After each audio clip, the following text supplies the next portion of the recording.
Ladies and gentlemen, I want to welcome you so much to this presentation by the League of Women Voters. And although we are from the Seminole County League, we are also going to be covering the charter amendments that will be on the Orange County ballot, because our congregation is indeed in Orange County, but our congregants live in both counties. So let me begin by saying our work with the League of Women Voters is non-partisan. And so today we will be making a presentation that neither, it's for informational purposes. So we want you to take this information and then put it together while you're creating your voting plan on how you want to vote. Our longtime member at Congregation of Reformed Judaism is also an even longer time member of our league since 1966. So I'd like to take this moment to introduce you all professionally to Marilyn, Crotty, who was the director of the John Scott Daly Florida Institute of Government at the University of Central Florida from 2018 after 36 years of service. She retired in 2018 after 36 years of service. In addition, she served as the executive director of the Tri-County League of Cities and the Volusia League of Cities. Prior to joining the staff at UCF in 1990, Ms. Crotty directed the Institute of Government at Volusia Community College for 8 years. She has been appointed to numerous governmental boards, serving on the East Florida Regional Planning Council, the Florida Environmental Efficiency Study Commission, and the Governor's Commission on the Status of Women. Most recently, I don't see it mentioned, she was appointed to the Charter Amendment Committee for Seminole County. As a Florida native, Ms. Crotty has a broad background in community service. She is a former president of the League of Women Voters of Seminole County and also served on the state board of the League of Women Voters. So at this time, I would like to introduce my friend, our congregant, and our very excellent speaker about the amendments, Ms. Marilyn Crotty.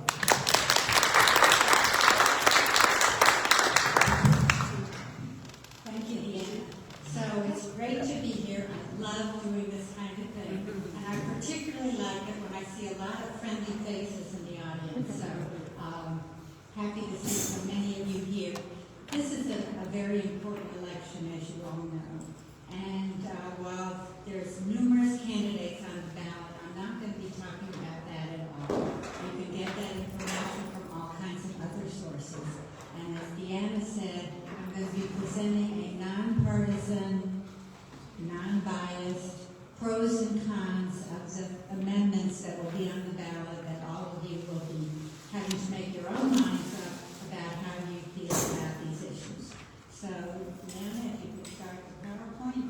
Just again to reiterate some of the things that Deanna said about the League. Of course, we're non-partisan. We've been in existence for more than 100 years, going back to the day when women finally got the right to vote in 1920. And even though the name still says League of Women Voters, men are welcome to join, and we have many men who are members of the Orange County and the Seminole County League of Women Voters. So you're gonna, the League, of course, promotes good government. Whatever party is in power, we hope that they are doing the best for their constituents, and we hope to empower voters and defend democracy. That's kind of the model of the League. Do a lot of research and do take positions on issues. So as I go through the presentation, if the League has taken a stand for or against an amendment, I will let you know that. But we never support or oppose candidates. So it's just issue-based after we study an issue and come to a decision that we can support or oppose.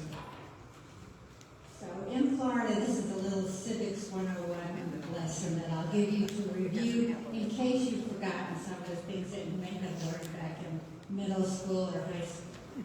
So we have elections every 2 years, And I'm sure this is a group that probably routinely does vote for every election.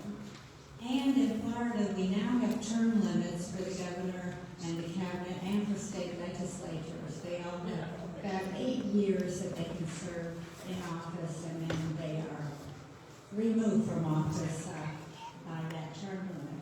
Our legislature in Florida only meets 60 days, and it's usually in the spring, although in some years it starts in January, but usually it's March through May. And some people are happy that it's only 60 days. And I can remember prior to, back in the 60s, I guess, our legislature only met every other year. So that was interesting when they finally moved to meeting every year, but that was challenging. On this ballot, it's going to be very long, so I hope you are prepared. And in fact, coming to this kind of session will help you know how you're going to vote before you get to the actual time of voting. So you're going to see every kind of office from the federal level, state level. A lot of judicial candidates will be on the ballot. And then, of course, you'll have local elections for school boards, county commissioners, some constitutional officers. So that was a list of who is on it. So now I'm going to focus more on what we're actually going to be talking about today, which are the constitutional amendments. So let me just ask a question, and there's probably somebody very smart and astute in this audience. The U.S. Constitution. It's been in existence for almost 250 years, right? How many amendments are there to the U.S. Constitution? A bunch. I thought like 21. Call out. 21. Close, but not right. 27. Somebody else. 25. Right person back. 27. Wow. So our U.S. Constitution in almost 250 years has been amended 27 times. There were a lot of people who were hoping for number 28, which would have been the Equal Rights Amendment. We're still struggling to get that one approved. But currently 27 amendments. Now we'll look at the Florida Constitution. The current Florida Constitution was written in 1968. There was one written in the 1800s that finally got updated in the 60s. So we're living now under the 1968 Constitution. How many amendments have been approved for the Florida Constitution since 1968? Anyone know? Nope. 44. 144. Try again. A little bit higher. Nobody has a clue. 144. Wow. Those are the approved amendments. There have been many more that have been submitted that have not passed. So as you can see, we love to amend our Constitution in Florida. And in fact, if you'll remember, probably every time you go to vote every 2 years, there are probably some state constitutional amendments on the ballot. A couple of reasons for that. One is that there are a lot of things that are in the Florida Constitution that probably don't belong there. The most famous one is crates for pregnant pigs that tells you what size, and that's in our Constitution. Constitution is usually there for the basic structure and function of government, but sometimes, and in Florida, it gets loaded down with details. Sometimes because the legislature lacks the fortitude, I'll say, for passing laws that could deal with that. So that could have been a state law instead of part of the Constitution. And the other reason is because we have something called the Citizen Initiative that allows citizens who don't feel that their legislators are being responsive and won't pass the law they want, that they can have a process to get amendments on the ballot themselves. And we'll see this year there are 2 citizen initiatives that are on the ballot in addition to some other constitutional amendments. So keep in mind, Florida frequently amends its constitution. And there are ways that it can be amended. First of all, the legislature can put amendments on the ballot. And out of the 6 state constitutional amendments on the ballot, 4 of them were put on the ballot by the state legislature. They need a 3/5 vote of both houses in order to actually move it onto the ballot, but they did that this year. The citizen initiative that I talked about, you may be familiar with. It's a process whereby petitions are circulated throughout the state. You have to get about 900,000 signatures to actually make it and then go through a process of approval by the Supreme Court. And 2 of the initiatives on the ballot this year came through that citizen petition process. And I'll talk about it when we get to those particular amendments. There's something in Florida called the Constitution Revision Commission. It only meets every 20 years, and they put amendments on the ballot. They're not meeting this year, so none of these came from them. And there's also something called the Taxation and Budget Reform Commission. Also meets every 20 years. They're not on the ballot this year because they are not in session. And there's something called the Florida Constitution Convention. I don't think that's ever been used since 1968 when it was put into the Constitution, but that kind of an aggregate group meeting could put amendments on the ballot. So it's important to know that the only way the Constitution can be amended is by voting of citizens. But in fact, in Florida, in order for an amendment to pass, it needs 60% of the voters. And that was an amendment that we actually all voted on to change it from the simple majority 50% plus 1 to the 60%. So we're ready for the first, and let me point out to you on each of your tables, there are several handouts. So you should be holding, everyone should get the one, League of Women Voters at the top, state constitutional amendments. It gives you just the title or a brief title of each of these amendments with an opportunity as you're listening, if you want to mark, I like this one, I don't like this one, so that you'll remember by the time you get to voting how you felt about this particular issue. So, also, I will tell you on your table are 2 other handouts. If you live in Seminole County, there's a 1-page handout with what will be on the Seminole County ballot. If you live in Orange County, there's a 2-page handout for the amendments that will be in the Orange County ballot. Let me just see for my information, how many here live in Seminole County? It's a large majority. And how many live in Orange County? A good number. Okay, good. Well, as I said, I'm going to cover both of them, but I will take a break after I complete the Seminole ones and some other voting information. And if you live in Seminole County and you are not the least bit interested in what's in the Orange County ballot, you are welcome to quietly leave at that point, and then I will continue with the information that's on the Orange County ballot. Okay, good. So let's start with what will be Amendment 1. I don't know that you can read this from the back of the room or even the front of the room. This is the whole ballot language that you will see when you get your ballot. Now, there are rules about how amendments appear on the ballot. They are only allowed to have 75 words. And that counts the ands and the ofs and the these. So sometimes it's hard to describe a complicated issue in 75 words, but that's all they're allowed to have for that. So the first one deals with school boards. Currently, all the school boards in the state of Florida, and anybody know how many school boards we have in Florida? A bunch. Every county. It's actually linked to the counties. Every county has a school district, and we have 67 counties in Florida. So we have 67 school boards. And we all vote for the school board members. But currently, school boards are non-partisan. That means the people who run for election, who serve on your school board, don't identify themselves during their campaign, in their campaign literature, in their speeches, as being registered with one party or another. They probably are. Some of them are Republicans, some of them are Democrats, and some of them are no party affiliation. or belong to a smaller, what we call other party, but you are not supposed to take that into consideration as you vote for them.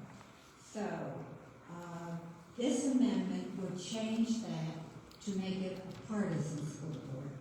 So you would go back to what we used to have before 1986. There was a law that made them non-partisan, and in fact it went into our Constitution in 1998. We voted to make school boards non-partisan. 40 other states have non-partisan school boards, so that's the norm around the country. But the Florida legislature, who put this on the ballot, would like to see it go back to being a partisan election, where people identify themselves in their campaigns, in their literature, as being affiliated with one party or another. So this would be, if this passes, it would start with the election in 2026. You would see party affiliations. So if you vote yes on this amendment, it would go back to partisan elections and would require the candidates to run, if they are part of the party. It still doesn't keep a no party affiliation person from running. So some of the arguments, the people who are in favor of this, who would vote yes, think it increases transparency, and they say there's already a lot of polarization around issues that schools are dealing with. I think we've seen that a lot in Florida in the last few years. And so they say it would make it easier for the voters to know the philosophy, which they assume would line up with their party's philosophy in the decisions they would be making as school board members. So, again, if you vote yes, you're returning us to partisan school board elections. On the opposite side, the people who are opposed to this are concerned because in Florida we have a closed primary system, and if there's more than 2 candidates, they run in the primary, which we had one in August, lower turnout at those elections than in the general election in November. And, for example, in Seminole County, the registered voters are 1/3 Democrats, 1/3 Republicans, and 1/3 no party affiliation. No party affiliation people are not allowed to vote in the primaries because you vote as a Democrat or a Republican. So in Seminole, 1/3 of the voters are kept out of voting to narrow the candidates down to the 2 final candidates. In Orange County, it's a little different. Orange County's political divide, but 40% are Democrats, 27% are Republicans, and 33% are no party or other smaller parties. So again, 1/3 of the voters in Orange County would be kept from voting in the primaries if we went back to partisan elections. So, and by and large, the people who are opposed to this say school board members represent all the people in the school, all the children, all the parents, regardless of party affiliation, and that shouldn't really be the determining factor of who gets voted for or against. So, who's supporting this? The Florida legislature. Obviously, they put it on the ballot, and it was a pretty much straight party line of the Republicans in the legislature voting for this, and the Democrats voting against it. It is being opposed by the Florida League of Women Voters, has taken a position against it. Common Cause of Florida is opposed to it. A group called Tax Watch is opposed to it. And the Seminole Democratic Party has taken a stand. Now, I think there are probably a lot of other groups that are either for or against it, but at the time that the League put this PowerPoint together, that was the only information we had. And I will tell you, as I go through this, if I've heard of additional groups that are supporting or opposing it. I'm going to ask you, by the way, let me get through all 6 amendments, and then I'll take any questions that you have on these. So, Amendment 2. This is an interesting one, and you're not hearing much about it, as you are not hearing too much about most of these. A couple of them there's a lot of publicity about. This is called the right to hunt and fish. It was put on the ballot by the legislature. I can't remember those. First of all, I will tell you that we already have the right to fish and hunt in Florida. There's a state law that gives people that ability, and there's a lot of people in Florida particularly like to fish, but there are a lot of hunters in Florida also. This puts it into the Constitution, however, which preserves forever, unless the citizens vote to take it out, the use of, and listen, there are a few key words here that I think have impact on it. Traditional means of hunting and fishing. It would be the preferred means of managing and controlling fish and wildlife in the state.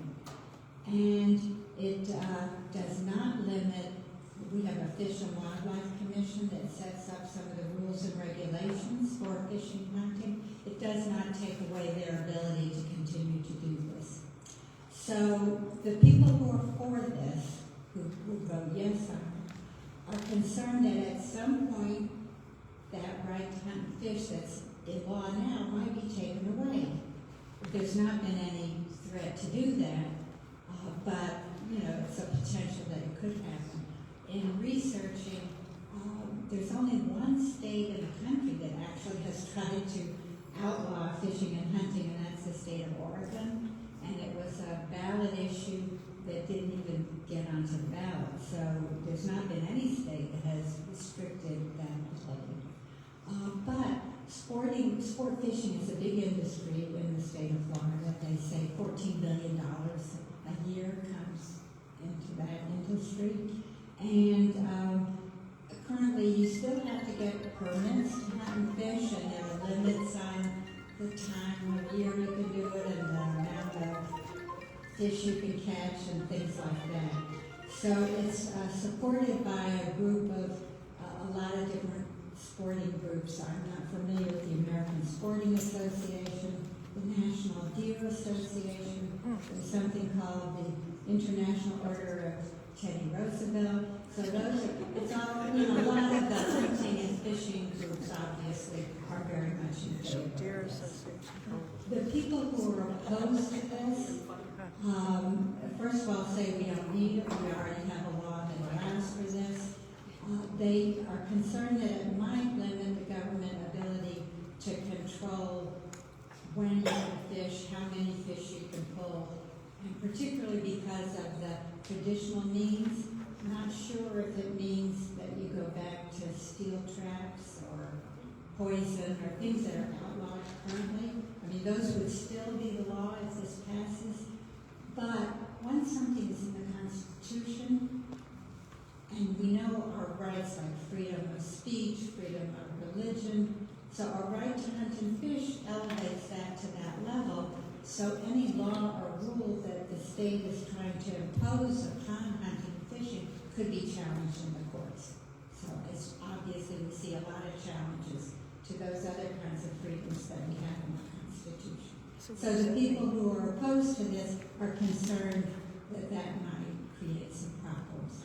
And currently the people who are opposed to it, you can see not real well-known organizations, no to .org, Speak Up for Wildlife, Speak Up for Wakaiva, but recently the Humane Society has come out against it, and the Sierra Club has come out against it, and the Seminole County Democratic Club has come out against it.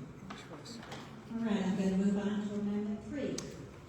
This one you're hearing a lot about, and you will continue to hear a lot about it up till Election Day. This is the legalizing marijuana amendment that's on the ballot. So what it would do, it would legalize recreational marijuana. I think most of you know we already have approved medical marijuana use, but this would approve it for recreational marijuana for adults 21 years and older, and it limits you can possess up to 3 ounces or up to 5 grams concentrate of marijuana or marijuana products. It would only allow the existing medical marijuana facilities to actually sell this, although the state could approve additional companies that would be approved to sell the recreational marijuana. The people who are for this, and by the way, this was put on the ballot by a citizen initiative, so it was the petitions that were signed by almost 1 million people to get this on the ballot. They say it'll be a huge financial impact on the state because sales tax will be generated from the sale of these marijuana products. And they are estimating $195 million a year would be generated, and that goes into the general fund of the state, and then could be used for social services, education, transportation, those kinds of needs that come from the sales tax. It would be effective 6 months after passage, so they would have time to set up whatever rules and regulations, because the state could still control where you could smoke and those kinds of things. And the people who are for it say it would take the dangerous drugs that on the black market people are buying marijuana now, but you don't know what it's mixed with, and particularly worry about fentanyl and things like that. So the people who are opposed to this, many feel it's a gateway drug. It's just going to lead to more drug use, particularly among young people. They are worried about impaired drivers, that like people with DUIs for alcohol now will be seeing an influx of people who are using marijuana out on the roads driving. Although I will say the state can still pass laws controlling safety and those kinds of things. So the people who are supporting this are obviously the industry. Trulieve, which is one of the companies that does the medical marijuana, has poured millions and millions of dollars into this campaign. There's an organization called Smart and Safe Florida that is supporting it. The Florida Democratic Party has come out in support of it. Now, the people opposing it, a group called Drug Free America, the Florida Chamber of Commerce has come out against it, Floridians against, marijuana, the governor, the attorney general, the Florida Sheriff's Association has come out against it. The Republican Party has come out against it. The young Republican Party has come out for it, which is kind of interesting, but not surprising. But you see a generational kind of difference on the use of this. So again, you have to make your choice if you think it should be used by anyone who wants to use it over the age of 21, or it should continue to be outlawed in the state of Florida. The federal law still outlaws the use of marijuana, and so putting this into our Constitution would not remove, if a federal agent wanted to arrest someone on federal charges, that could still happen. But locally, police and sheriffs would not be able to do that. So we'll go on to amendment number 4. This is another one that we're hearing a lot about, and we'll continue to hear a lot about. This is the abortion access non-partisan. So it was the other citizen initiative.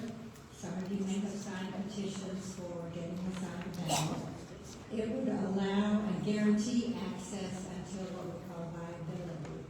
It allows, when necessary to protect a woman's health, maintains parental notification before a minor could have an abortion. So since Roe versus Wade was overturned by the U.S. Supreme Court, and the states were given the power to make laws and rules and regulations about how abortion could be accessed. And I'm sure many of you know what has happened in Florida as well as many states, particularly in the Southeast.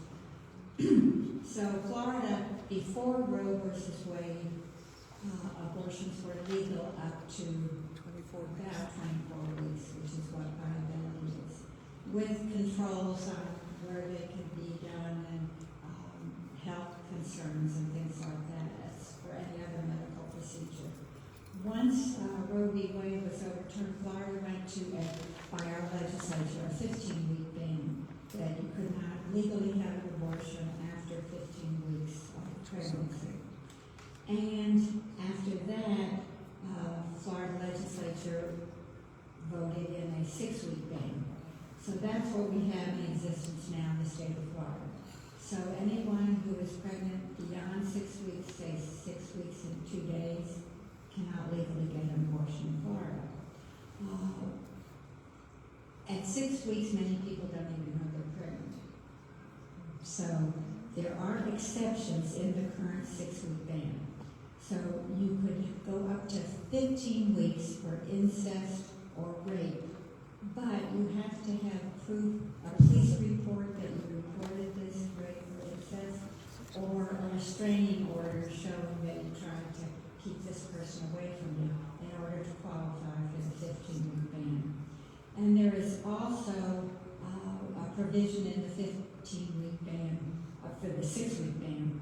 If there's a fetal abnormality that the fetus or the baby would die at birth or shortly thereafter, then you could qualify for an abortion after the 6-week ban. So the people who are for this, the ones who put the amendment on the ballot, of course are saying this takes government out of the decision making, that women and their doctors would be the ones to decide if an abortion was necessary and would be able to do it once that fetus could live outside the womb. That's the definition of viability.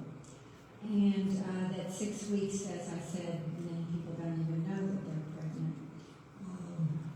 They would still, and there's some concern has been raised lately because you've seen cases where people are having miscarriages and not able to get the kind of service they need because in some, the doctors are just not sure if they can do it without facing the liability that they're actually doing an abortion rather than a medical care for a miscarriage.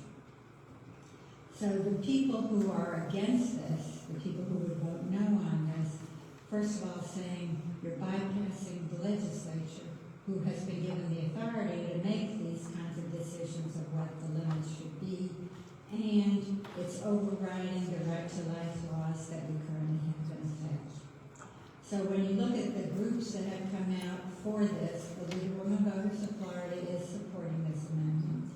There's a group called Catholics for Choice, Planned Parenthood, the ACLU, the Florida Democratic Party, and Men for Choice.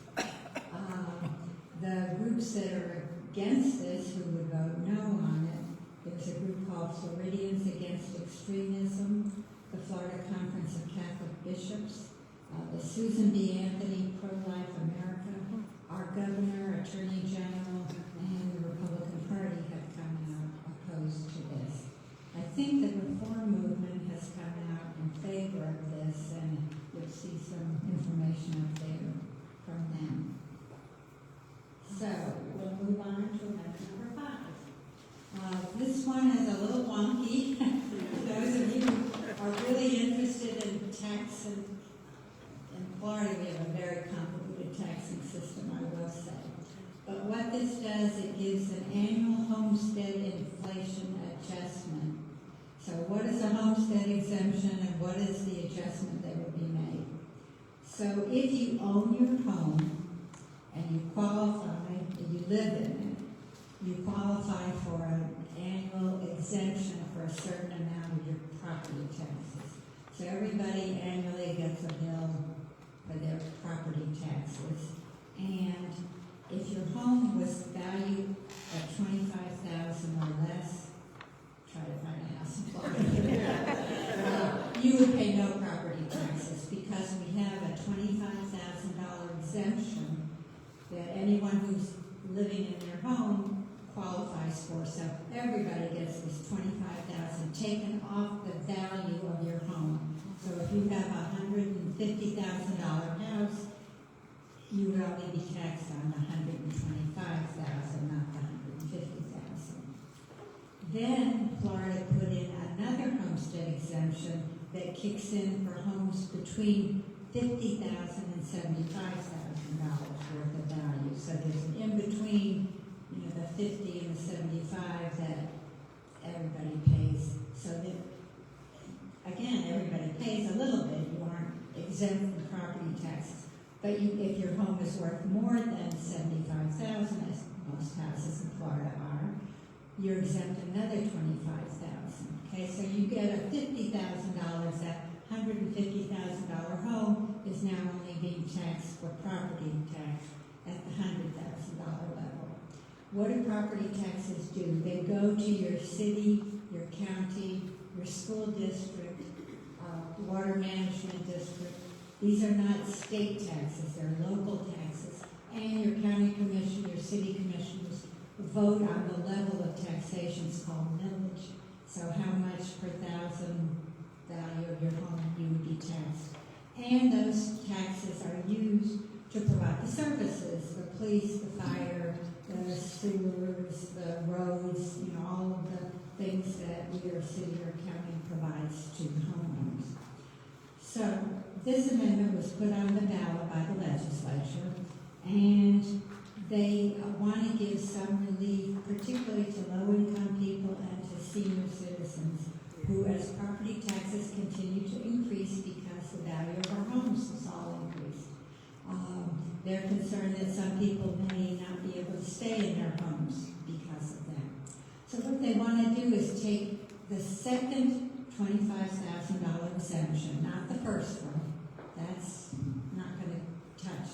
And the second one doesn't deal with school taxes. So when you pay your property tax, the second $25,000 exemption you get, you're not exempted from school taxes for that.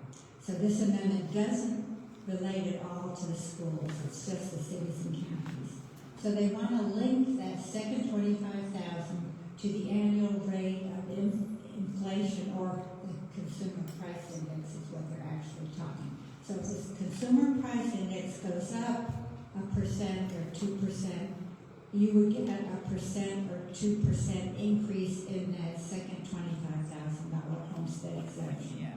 So for each individual, it's not going to be a huge amount, but it's going to help some people. On the negative side, what it's going to do, because the aggregate of that reduction that everyone would pay for a city or county, they're going to lose money. They're no longer getting as much property tax revenue as they would, and so they have a hard decision to make. Do we cut services because we no longer have enough revenue to pay for the fire, the police, the roads, whatever? Or do we raise taxes, which would bring them back that revenue that you're being exempted from? So that's kind of the dilemma that's being faced by this homestead additional exemption. So every year on January 1st, they would calculate what that it would be different. And if the CPI goes down, that doesn't affect it. It's just if the CPI increases a little bit that year. So the people who are supporting this are primarily concerned about the cost of property tax and the relief for seniors and low-income individuals. The people who are opposed to this say it's undercutting local government.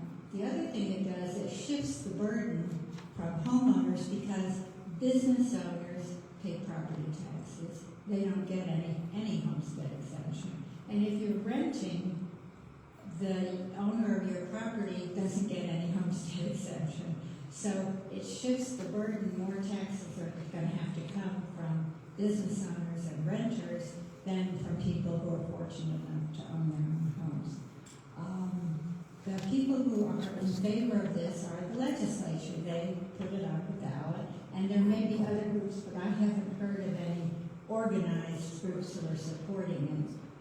The main group that is against this is the Florida League of Cities. That makes sense because it's a problem for their jurisdictions, and they say that they will lose $22.8 million the first year, and by 28-29 fiscal year, $111 million will be lost to local governments. I don't know if the Association of Counties has come out against it. My assumption is they probably have, but I haven't seen that written down anyplace. So now we're on to number 6. That's interesting. This is another one you're not hearing anything much about. Put on the ballot by the legislature. Currently, we have in Florida, actually it's in our Constitution, a law was passed in 1986 that created this, and then in 1998, citizens voted to put it on the ballot, and it passed by 64% of the electorate. And the idea, it set up a system for public financing for certain statewide officials. Those statewide officials are the governor and cabinet. Anybody know who's in the cabinet in the state of Florida? Not the names of the individuals, but the positions. We need a refresher. Agriculture. Yeah, you're right. Right. So the governor and then his cabinet are the attorney general, Right. the CFO, chief financial officer, and the commissioner of agriculture. We used to have a bigger cabinet, but we shrunk it down. So those are the 4 officials in Florida who qualify for this. So when they are running for office, anybody who's running, to defeat them or to, for them running again, they do have term limits. They're only allowed 8 years in office. Can agree to limit their campaign spending. And if they do that and they meet certain other qualifications, then they can get some state money to match the money that they raise. So any contribution they have, $250 or below, is matched by the state. There's a fund that's been set up for this public financing of those campaigns. They have to agree to limit their spending to a certain formula. $2 per registered voter for the governor, and $1 per registered voter for the cabinet. And so if they took all of that money, it would be $30 million in the governor's race that they could get, and $15 million for any of the cabinet races. Now, in actuality, in 2022, the last time that these people were on the ballot, in the gubernatorial race, the state only spent $12,000. And in the 3 cabinet races, they only spent,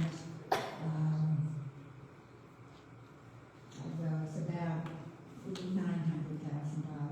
So $13 million altogether is what was spent in these races out of the potential where it could have been $45 million. Some of the candidates don't want this. They don't want to limit their spending. But this whole situation has changed dramatically since Citizens United, a Supreme Court decision that opened up campaign finances to all these independent groups, PACs and other groups that raise huge amounts and spend huge amounts of money on campaigns. They are not restricted in any way. And so a candidate for state office can say, well, I'll restrict my spending, but then I've got all these committees over here who are doing it for me. Now, legally, they're not supposed to have any connection to the campaign. But I will tell you that probably is not true. So it may be a moot point at this time, but the people who are for this amendment, which would repeal this whole campaign financing, say that state funds should be better spent on other things and not helping candidates in office. The legislature are the main ones supporting this because they put it on the ballot. The people who are opposed to this say the whole purpose of it was to kind of level the playing field.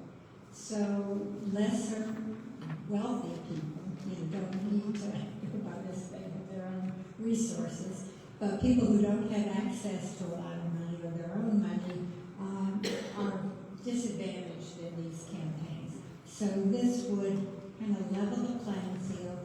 They would qualify, they have to raise a certain amount of money on their own before they qualify for this, $150,000. And then they have some other regulations they have to meet. But that it certainly would allow a wider spectrum of people to feel that they could compete because they could qualify for these matching funds. And it would give the small donors, the people who give $100, well, that's going to be matched by $100. So it's, you know, a little bit, gives you a little more influence perhaps than not having it. So the people who are opposed to this, the League of Women Voters of Florida has taken a stand against it, and Common Cause is against it, and I know the Seminole County is against it. So that's the 6 state constitutional amendments. Let me open it to questions on any of them from any of you at this point.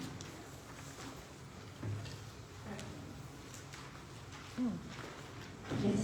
I just wanted to clarify, and I'm pretty sure I know the answer, but maybe other people might be a little bit confused about this with Amendment 4. A lot of the language talks about abortion, but doesn't really talk about, and you did briefly say something about miscarriages, but if a woman is carrying a non-viable pregnancy, so before any of these bans, you would have gone to the hospital, they would have presented you with the idea of getting a DNC. Is that not allowed now with the 6-week ban and the 15-week ban? It's one of the problems is it's not clear what the Because definitions I don't are. think of that as an abortion personally, Right, but I mean, so frequently they use the same procedure that medically it is an abortion. well, I mean, yeah, I mean, it is the same. I mean, a DNC is the same. And so In what is miscarriage that? is called an abortion medically.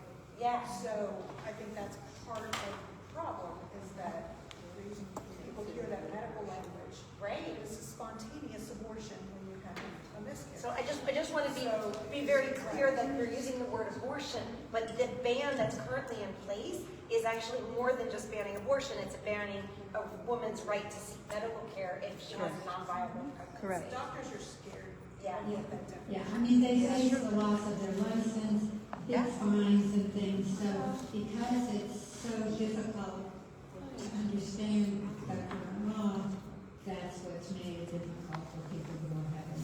So a vote for yes on this is basically getting rid of those bans. And yeah. It's just that very. Another question. I think I just kind of missed it, but on Amendment 2, I think you said, which part, was the Democratic Fish and Party hunt. or against it? That's the hunting and fishing one. Yeah, fish and hunt. I don't see that, the local Seminole Democratic Party has come out against it. The Humane Society and the Sierra Club have come out against it. And the sporting groups are pretty much the ones in favor of it. I haven't seen anything that was a Republican Party. I didn't see anything. Marilyn, what did the league do on Amendment 3? Amendment 3 on marijuana, the league has not taken a stand on it. The league only takes a position when we have studied an issue and taken a consensus of the members that they support or oppose, and we have never studied marijuana. It's just not part of the league's agenda. I'm willing to do it. Yes, a question in the back. Did the league take a stand on Amendment 5? Hold on, there's a question in the back. I guess on Amendment 4, is that, presently, rape and incest is included in the present law. Would a yes vote negate that, or would that also include rape and incest? Yes, a yes vote would allow access to abortion up to viability regardless of the cause. So it removes that 6-week limit and just makes it, and it removes the 15-week limit that was before, and removes having to have a police report or a restraining order. And Yes. follow up, who determines viability? It is determined with the healthcare provider, which is usually the doctor or a nurse practitioner. Viability is an issue that's changing over time because as technology improves, fetuses can survive at an earlier date, but there are certain conditions, within the womb that, this is not going to be viable. So that's why healthcare providers, rather than the government, need to make that decision based on science. One of the things that they found in states where they've had some experience with this ban is that there are many women, and especially in the lower socioeconomic groups, that when they are denied this health care, they end up carrying to full term children that last hours and weeks, and their entire existence is suffering. And so I believe in the state of Texas, because of this ban, infant mortality has gone up by 18%. In other states that have these severe bans, it has been very, especially in the South, states like Alabama, Arkansas, there's 3. The infant mortality rate for Black women has gone up 26%. So when people say it's just about life, it is also about children and mothers and caring for them and not allowing a child that isn't truly viable to enter this world and do nothing but suffering. So as we think about this, we need to think about a broader spectrum than abortion, and I think, you mentioned that as well. I wish they didn't just say it that way, because it is female medical health care. So I need to end the ban. My husband was an OBGYN for 50 years. We are products of New York City. He worked in the worst hospital in New York, which was Lincoln Hospital. He had 12-year-old girls coming in before Roe versus Wade passed with hangers because they had to abort the pregnancy. They were raped, or they were a product of incest. He had women that deuced with lye. There were butchers in the streets with knives that were going inside the woman to take out the baby. We're going to go back to that if they don't do something about changing the abortion laws in the states that want it banned. That's right. It's true. I mean, that's why we Any have other Roe questions versus on the Wade. amendments? Well, you're all gonna hate me for saying this. I'm gonna prelude to that. Don't shoot the messenger. The argument being made for a no on Amendment 4 is that Florida will be an outlier. We'll be the only state that allows this anywhere in the Southeast. Just follow along. I'm not saying how I would vote against it. It's obviously I'll vote yes. But if we're the only state that allows abortions to 24 weeks, which is viability, everybody in the Southeast is going to come here, and we're all going to have to pay for it. Yes, yes, we are. No, I'm not saying this is I'm not saying this is going to happen. I'm not going to say this is going to outweigh the reason for voting for yes, but I want you to understand the argument is that Florida taxpayers are all going to have to pay for the health care because lots of these people do not have health insurance, or they have Medicaid, or they have all kinds of. If you have a baby, your health insurance pays a certain amount, but as we all know, it's thousands of dollars out of pocket.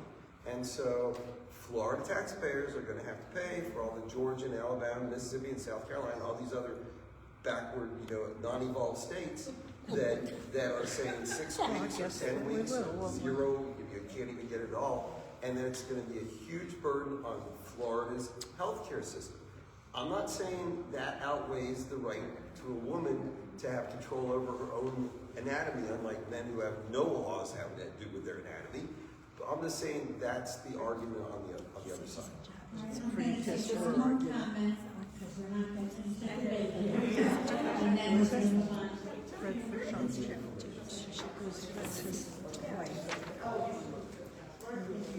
It seems to me that this doesn't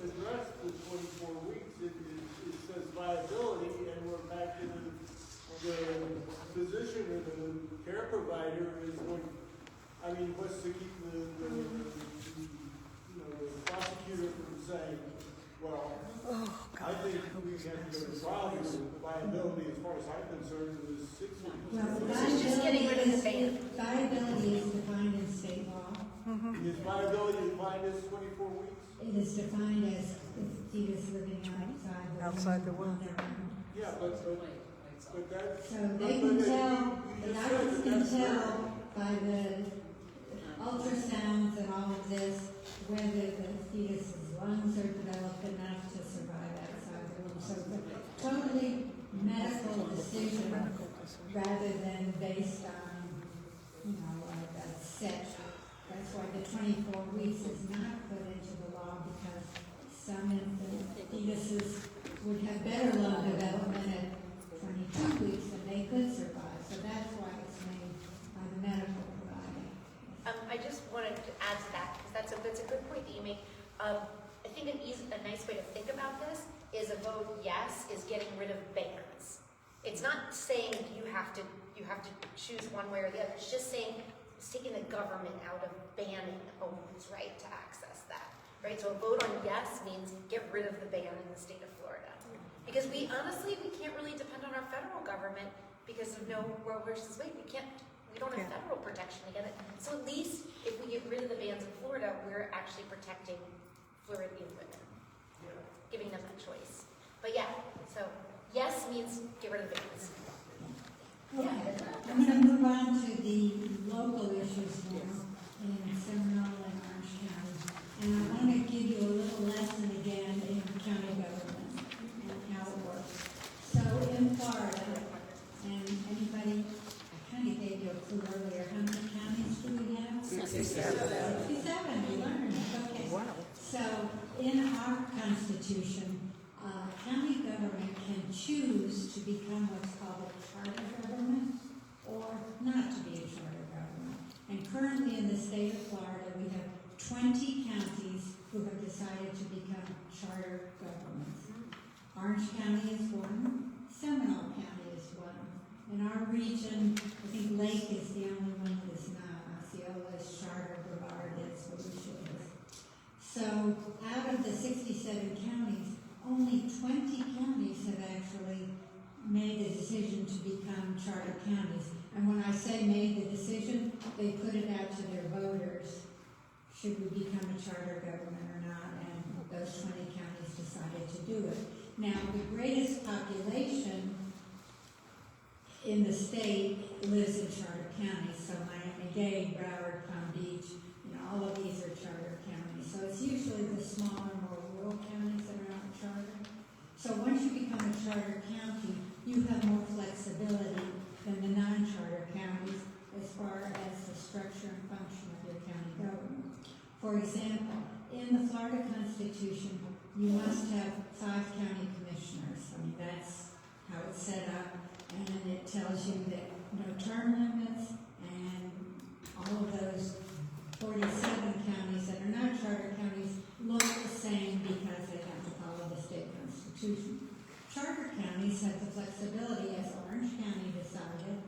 We want 6 county commissioners and a county mayor, so there's 7 people sitting on their county commission. Seminole County decided we'll stick with 5, but that was their choice to do that. Orange County decided to put term limits in, that they could only serve for 2 4-year terms, and then they're out. Seminole County said, no, we don't like term limits. They can stay as long as the voters continue to re-elect them. So there are also some other things that charter counties can do that non-charters cannot do. So one of the charter is like a constitution for your county. So it was written and adopted by the citizens. I had the privilege back in 1988, 89 of chairing the Charter Commission in Seminole County that wrote the first charter. And it's held up pretty well over the time since then. Orange County became a charter government a little bit before Seminole. They became a charter government. It went into effect in 1987. Seminole's in 1989. So we're going to talk about the charter amendments in both of those counties, but I want to start with, and by the way, charter amendments in a county, 50% to approve them, not the 60% that the state has, so it's just 50% plus one, I guess, to pass these. So in Seminole County, in addition to 2 charter amendments, we have a tax referendum. So, oh, I guess I missed this one. Let me check. So to change the charter, to amend it, you can do it several ways. The county commission can put an amendment on the ballot at any general election. And we'll see when we get to Orange County that 2 of their 10 amendments were put on the ballot by the Orange County Commission. Okay? In Seminole County, they have not put any this year on the ballot. A charter review commission meets periodically to look at the whole charter and decide if it needs any changes, repealing anything, adding anything, changing anything. Orange County has their charter review commission meet every 4 years, so they met this year, and in fact they've put 8 amendments on the ballot in Orange County. Seminole County Charter Commission meets every 6 years, and this was the year that they met, and as Deanna said, I went back after 30 some odd years and I served on it again, so I was part of that group that put 2 amendments on the ballot this year. And citizens also in charter counties can do a petition process and get amendments on the ballot. Doesn't happen very often, but there is a process that you can do that in a charter county. You cannot do it in a non-charter county. Okay, so we're back to, I want to go back to the tax one first. Okay, thank you. So this is not in the charter, but this is a sales tax referendum. The state of Florida has allowed counties, if they choose, to put a vote out to their citizens to increase the sales tax by 1 penny to provide infrastructure, roads, bridges, water projects, drainage, those kinds of things.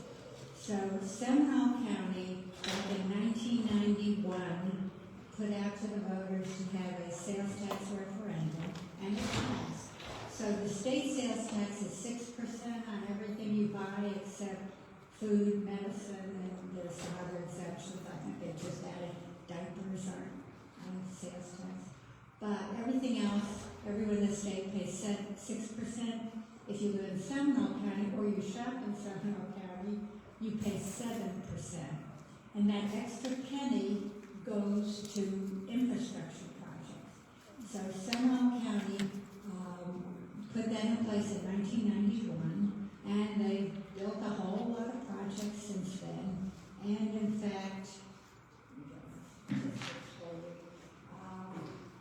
since 1991, $1.8 billion has been raised, which has gone to a lot of, live on a street or have sidewalks put in or something that penny was used for. In 2022 alone, it raised $101 million. And the interesting thing about this sales tax in Seminole County is they estimate 20 to 30% of it is paid by non-residents. So people who are traveling through Seminole County and buy gas, or who shop here or whatever, are paying that sales tax that comes back to the county. Now the thing about the penny sales tax is it has to be renewed periodically because it's just not automatically there forever. So every 10 years, they put it back on the ballot to ask the citizens, are you willing to pay this extra penny to continue the sales tax? And in Seminole County, it's been approved every 10 years since 1991. And they did something that probably helped make it more palatable to people. They decided to divide the sales tax up and to share it with the other governments in the county. So in Seminole County, half of the penny sales tax, 50% of it goes to the county, where the county services they provide the infrastructure. Can't go to salaries or anything like that, just for those projects. 25% of it in Seminole County goes to the school district. So the school district in Seminole County benefits. They can use it again only for infrastructure, building new schools, renovating schools, air conditioning, heating. They now can use it for technology, and they can use it for safety and security, as we're seeing a big need for that all over the state. And they took the last 25% of the penny, and they give it to the 7 cities. It's divided between Sanford, Altamont Springs, based on population. So the cities share in it, and again, they can only use it for these infrastructure projects. So it's been a popular thing in the county, and now it's up for renewal. The county commission has to vote to put it on the ballot, which they did, and so you'll have the opportunity to say, yes, we want to continue this 1 cent sales tax, or retire it, we want to go back to 6%, and we won't have that sales tax anymore. So you're not seeing much publicity about this. The county has kind of decided they're going to just sit back and not promote it. There is a state law, you can't spend tax dollars promoting or opposing any ballot issues or candidates. So they are keeping pretty silent on it. In fact, Deanna's been trying to find information on the website about the exact wording of what this will be, but by and large, we'll be asking you to renew that, and you can vote for it if you see the need to continue funding these projects, or you can vote against it and lower the sales tax you pay in Seminole. This finally is the exact word. Oh, okay, good. Just That's got kind it. of what I guessed it would be, just shall we move it. Okay, now we're going to go to the 2 Seminole County charter amendments. So both of them are environmental issues. So the first one deals with what are called natural lands in Seminole County, and this is actually a list, an inventory they have of what have been designated natural lands. They are by and large conservation areas in the county, properties that have been bought by the county, usually matching funds from federal or state or maybe the water management district to purchase these lands that are now prohibited from development, that can only be used as natural areas. It does not include in Seminole County parks or trails, but it's just these very natural, and they're scattered throughout the county. Seminole County, this past year, the county commission agreed to a program called Seminole Forever, which is going to use county money, I think about $300,000 a year, to purchase more of these conservation areas to keep them from being developed. So the question on the ballot in November will be, should it take a supermajority vote of the county commission to sell, lease, change the use of these natural areas? We recently saw where there was an effort by the state to put golf courses and parks and things like that. So this amendment would not prohibit that from happening in the natural areas, but it would make it a little harder, because instead of 3 county commissioners having to vote in favor of changing the use of those natural lands, it would take 4 out of the 5. So it's called a supermajority vote, and it's to preserve these natural areas in their natural state for wildlife, for water recharge.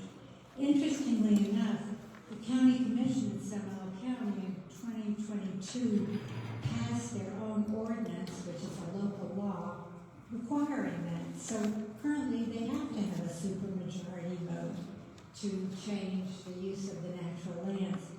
But the problem with a local ordinance is it can be changed at any time by the next county commission decides we're going to do away with that supermajority and go back to having a vote of 3-2 to change.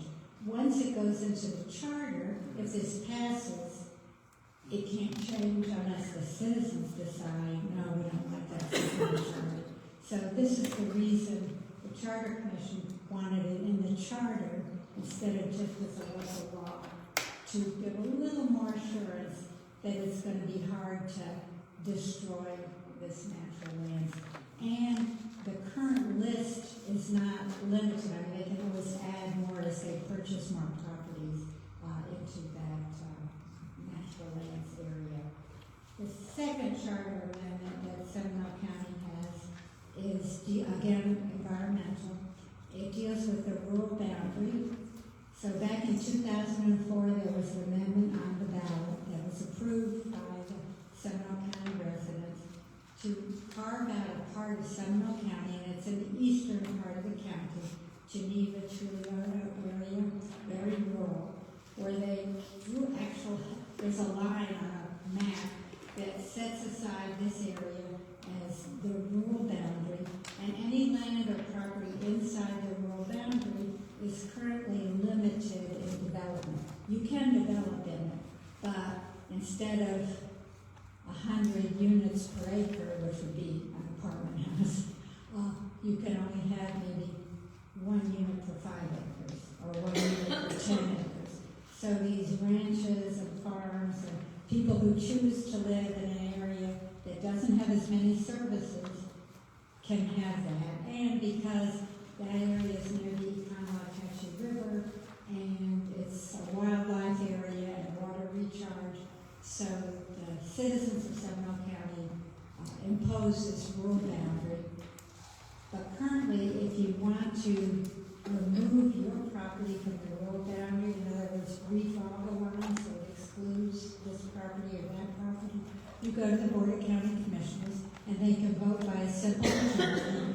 3 out of the 5 can say, okay, we'll let you get out of the rural boundary, and then you can have pretty much the same development rights as any other part of Seminole County. So the charter amendment would require a supermajority vote, and going to 4 out of the 5 would have to vote to remove land from the rural area. In other words, to change the boundary. Doesn't prohibit it from happening. If there's a good argument and a good reason why a property owner should be able to move that boundary, the Seminole County Commission could still vote to do it, but it would take 4 of them instead of 3 of them. So again, it's protecting it a little bit more than it currently is, but still allowing for changes to that boundary. The people who are in favor of this, by the way, the legal voters of Seminole County has taken a position in favor of both of these amendments. And in this particular one, the people who were opposed to it, some of the landowners, obviously, when we had the charter meetings, a couple of attorneys representing landowners said it was taking away private property rights, that they were concerned about that. The people who were for it, had a lot of citizens come before us, particularly people who live in those areas, who were very concerned that their rural style of life would be inhibited and that it would be damaging to them. So let me ask if there's any questions on either the 2 Seminole Charter amendments or the text before I move on to a few slides, then we'll get to the rest. Any questions about the Seminole television? Okay, I think they're pretty clear about non-partisan. So I want to talk just a little bit about, because I'm going to let the Seminole folks leave if they're not used. You're ready to vote. Important information. You have lots. First of all, I hope everybody in this room is registered to vote. Yes? If you're not, you still have time. Still listening.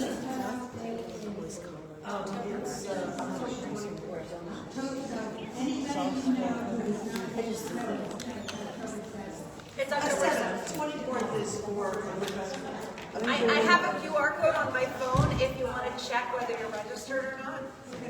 we have it. You have it too. So, if you're not registered to vote, or you know someone who is not, they have until October 7th to register.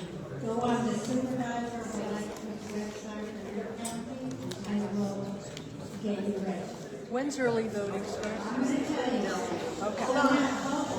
Can I have everyone's attention? This is important information. In Florida, you can vote by mail, you can vote early voting, and you can vote on election day, November 7th. And I would like to interject that the legislature changed it so that your vote by mail expires after every presidential election.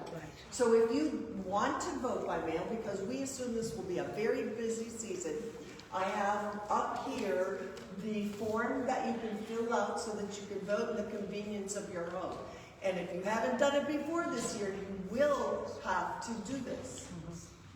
So if you did not get your vote by mail in the mail for the primary, it probably means you did not request it again. That's a good, if you didn't get one and you thought you were supposed to get one, it means you forgot to go online or call up the office and ask for a vote by mail. So does the opposite go into effect? So if you did get one, then you'll automatically get one for this Yes, election? if you got one in the primary, you will get one for the general election. Now, the important thing to remember about, let's go on to the next, in the vote by mail, well, this is on election day. The polls will open at 7. You can, if you're in line at 7 p.m. when they close, you can still vote. You have to go to the precinct that you are assigned to. So you can't go any place in the county. You have a specific precinct where you need to vote. And you have to show ID. I'm going to talk about the vote by mail. Vote by mail. Once you get the ballot, you can fill it out at any time and you can mail it in. In Orange County, I think the supervisor is still putting the postage on it. Seminole County, they do not. You're responsible for putting your own postage on it. Right. And it will tell you that it takes 1 or 2 stamps. I think these bigger ballots are going to take 2 stamps. Personally, I do not trust the post office because I've had mail that's been delivered a year after I was sent it. If you are going to mail it, mail early. Don't wait till close to the end. It has to be postmarked by 7 o'clock on November 7th. So I would get it in very early. Or better yet, you can take your vote by mail ballot to any of the early voting sites, which I'm going to tell you about in a minute, and hand it in to it. They used to call them drop boxes, now it's called. Secure ballot boxes. That's not even secure ballot, it's not even boxes, that's something else anyway. But anyway, there's a real person who watches over it. And they will be there in Seminole County from 7 in the morning till 7 at night, and someone will be there to take your ballot, and you can take it for your spouse or somebody in your family, it's not just your own. And so then you're assured that it has been delivered. And after you have either mailed or taken it, you can go on your Supervisor of Elections website and track your ballot to see it was received, and then you can see it has been counted, so that you're assured that your vote is going to count. Just keep the receipt. I didn't get a receipt. Oh, yeah, they don't have a receipt. No receipt. No receipt, they didn't do receipt. Now, in the, You can leave it at your local library. well, in the early voting, Right. is going to occur starting the 21st of October. Oh, good. From the 21st to November 5th, I believe. November 3rd. The election is the 5th, and early voting is through November 3rd. Sunday before. Right. And Seminole County from 7 in the morning till 7 at night. Orange County, 8 in the morning till 8 at night. They have to be open 12 hours, but they're starting later. So you can take, if you want to vote, you can go to any of the sites that have early voting. In Seminole County, it's at all of the libraries and the Supervisor of Elections office, and there's an aquatic center in Oviedo. So all of those sites starting October 21st will be open 12 hours a day.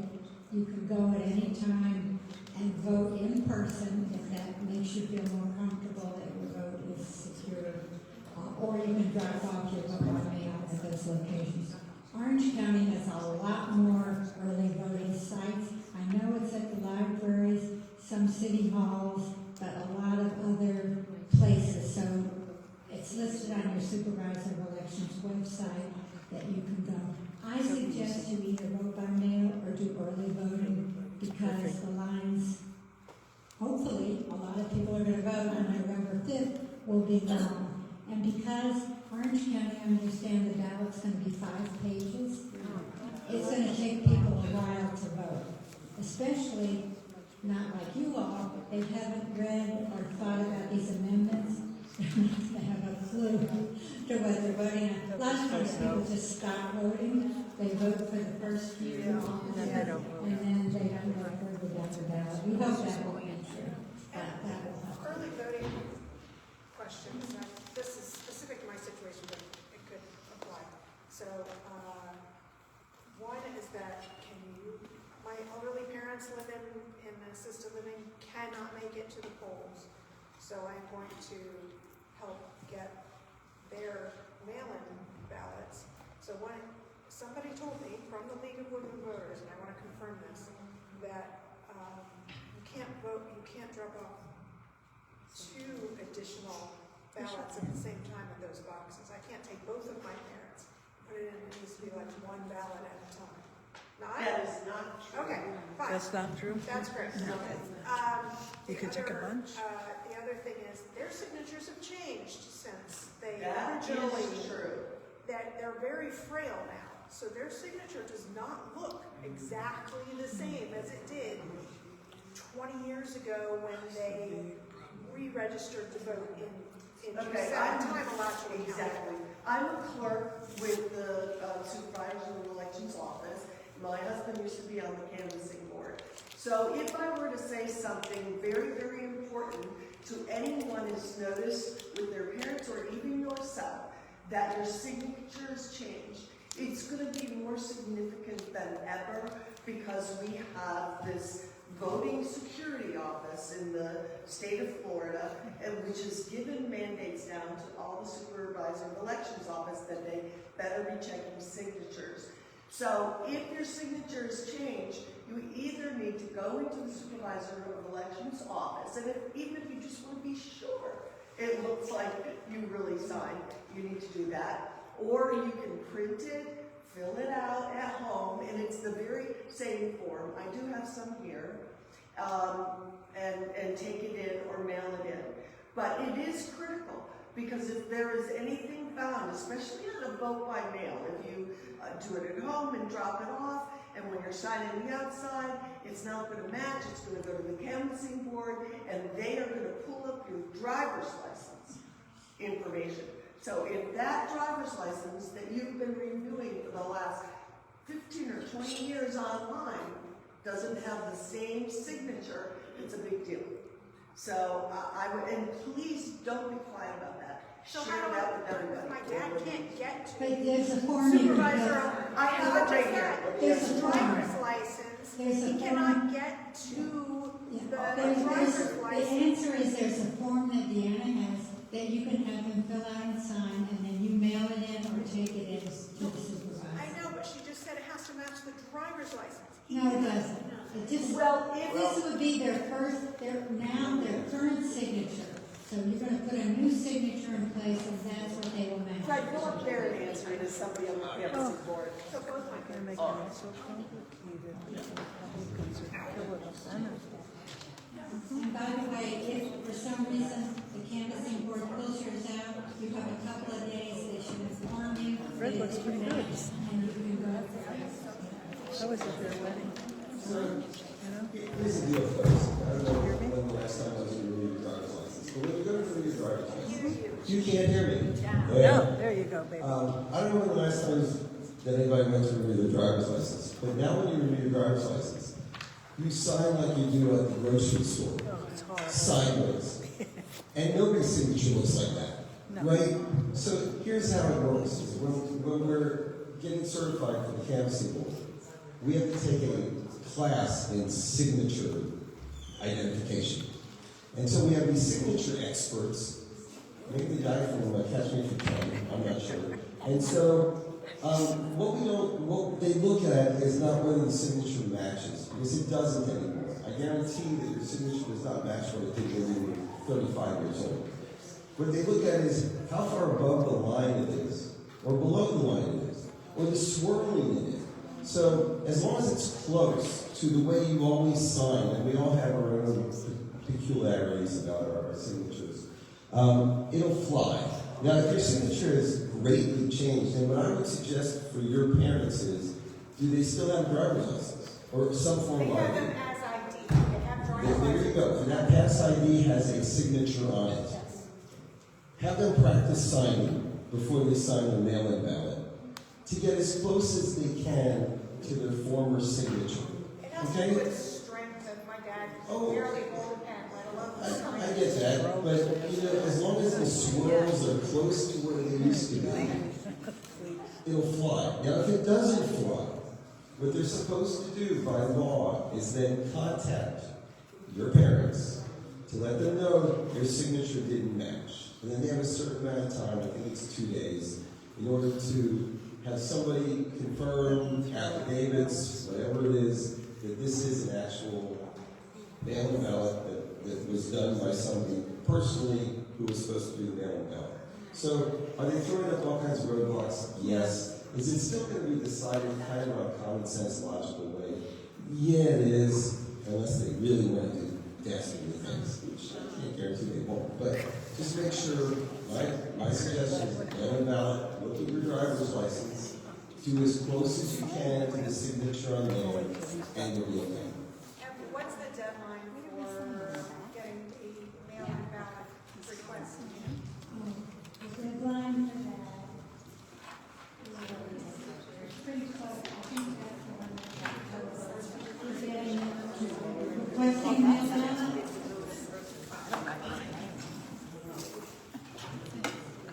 Request by October 24th. What I've been giving out to everybody is, and she's just gonna get to it now, but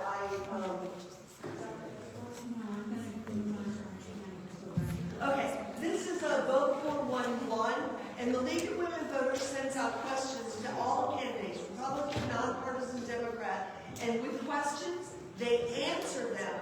You enter your address, and it will bring up all the candidates on your ballot with no partisan information. So I'll pass it on. It does provide information that the candidates provide about themselves. So, Orange County, here we go. You have a sales tax item on your ballot. In Orange County, the sales tax is a school sales tax. Nothing to do with the counties or the cities. So in Orange County, you pay currently 6.5 cents sales tax, right? You're a half cent less than Seminole, but you're paying a half cent more than the state requires. That half-penny sales tax goes to the school district totally. And it's something that Orange County has had, the schools have had for quite a few years, but again, it has to be renewed every 10 years. So this is the year the school district put it back on the ballot for a 10-year extension. It can only be used for capital needs, and it will continue funding school construction, renovation, technology, security. So the school system, of course, are the proponents of this. They put it on the ballot. They are very concerned if it's cut, that they will have to bring back portables, delay construction of new schools. Orange County is growing tremendously, and so the need for renovating these older schools continues. If you are not in favor of it and you want to vote no, it means the sales tax in Orange County would go back to 6%, the state rate, and you would, whether they could find additional funding for these construction projects is questionable. So pretty simple to understand that. Now we're going to get into their charter issues. I will tell you the Orange County Charter goes into a lot more detail than the Seminole County. They have issues that are not easy to understand, but I will give you an interpretation. I'm not going to spend a whole lot of time on any of them, but I just want you to understand what they are. I will tell you the League of Women Voters of Orange County just recently came out in favor of all 10 of these amendments. And the Orlando Sentinel, if you get the paper or read it online, Friday and Saturday had editorials, and they are in favor of all 10 charter amendments. So that'll give you a little information. Other than that, I'm not sure who's supporting or opposing. So the first one deals with the initiative and petition process. Remember how I told you charter counties have the ability of citizens to put a charter amendment on the ballot? Well, they do that in Orange County, but they require currently 10% of the registered voters in every of the 6 county districts to sign, at least 10% of the people in that district, to sign a petition to get this on the ballot. This amendment would reduce that 10% to 5%. So it would make it a little easier to get charter amendments on the ballot by the petition process. In this same amendment, they have something called the initiative process. The initiative process allows citizens, by circulating petitions, to put local ordinances on the ballot, a law that you think should be passed that the county commission hasn't passed, or to repeal a law that the county commission passed that you hate, and I want to get rid of that law, by citizen petition process that currently requires 7% of the voters in each district to sign the petition to get it on the ballot. It would reduce that to 3% of the residents in each district to get an initiative on the ballot. So easier to get So things. it's making it easier to use these petition drives for amendments and for local ordinances on the ballot in Orange County. If you vote no on this, it keeps it at the same 10% and 7% that's currently in the charter. Okay. The second amendment deals with something called the Affordable Housing Trust Fund. There is an Affordable Housing Trust Fund in Orange County. Certain fees that developers pay go into that Affordable